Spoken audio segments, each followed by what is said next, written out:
Exemple 6, on veut aller résoudre des inéquations polynomiales. Donc, ce qu'on va faire ici, on va encore aller se servir de la forme factorisée, puis on va se servir d'un tableau de signe un peu comme on avait fait avec les,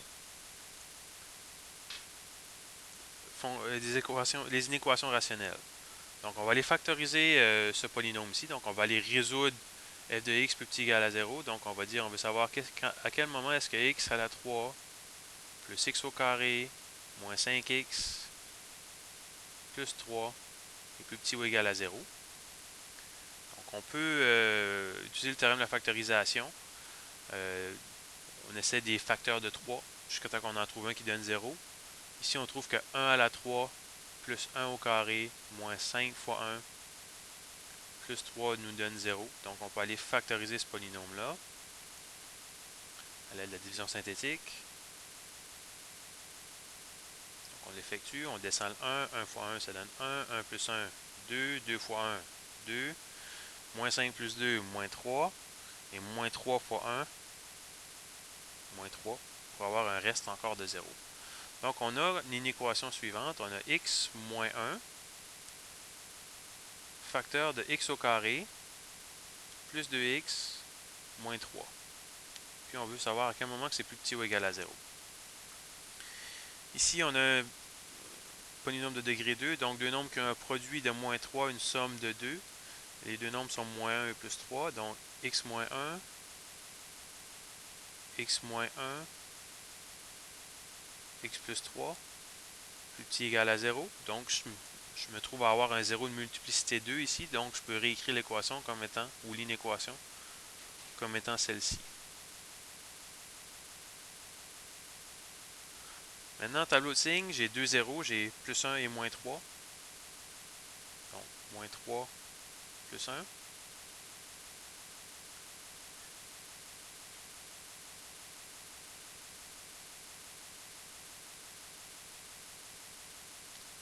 Je mets mes facteurs, donc x moins 1 au carré, x plus 3. Donc, puisqu'on a un polynôme ici, on n'aura pas de restriction. On aura simplement des zéros. X moins 1 au carré, ben, puisque c'est à l'exposant 2, on va toujours avoir une valeur positive ici. Puis x plus 3, si on prend un nombre comme valeur d'essai ici, par exemple moins 4 plus 3 c'est négatif, 0 plus 3 c'est positif, et 2 plus 3 c'est positif. Donc on trouve que f de x, ces signes sont les suivants. Un positif ou un négatif, donc on va avoir négatif ici, 0 là, positif ici, 0 là, et ensuite de positif. Donc on constate ici, puisqu'on avait autour du 0 de multiplicité 2, on arrive à avoir une valeur nulle, mais on ne change pas de signe en passant d'un côté à l'autre du 0. Donc la solution, on cherche à quel moment c'est plus petit ou égal à 0, donc à quel moment c'est négatif ou nul. Donc on va avoir de moins l'infini à moins 3 inclus.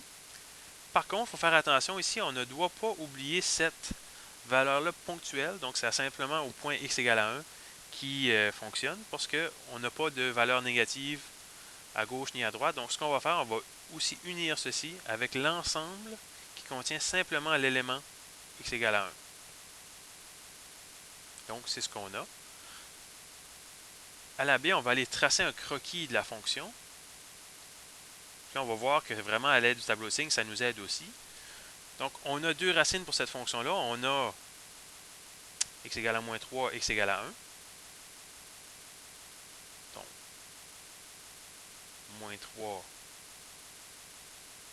1. À gauche de moins 3, je suis négatif.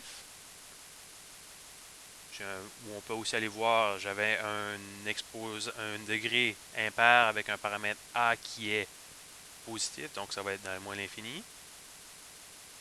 Comme ceci, le degré du 0 est 1, c'est-à-dire la multiplicité du 0 est 1. Ensuite de ça, on revient à quelque part pour arriver à x égale à 1 pour le toucher simplement, puis revenir puisque sa multiplicité est de 2 dans ce cas-ci. Donc voici la courbe représentative de f de x, puis c'est un croquis. Donc on n'a pas besoin d'avoir plus de précision que ceci.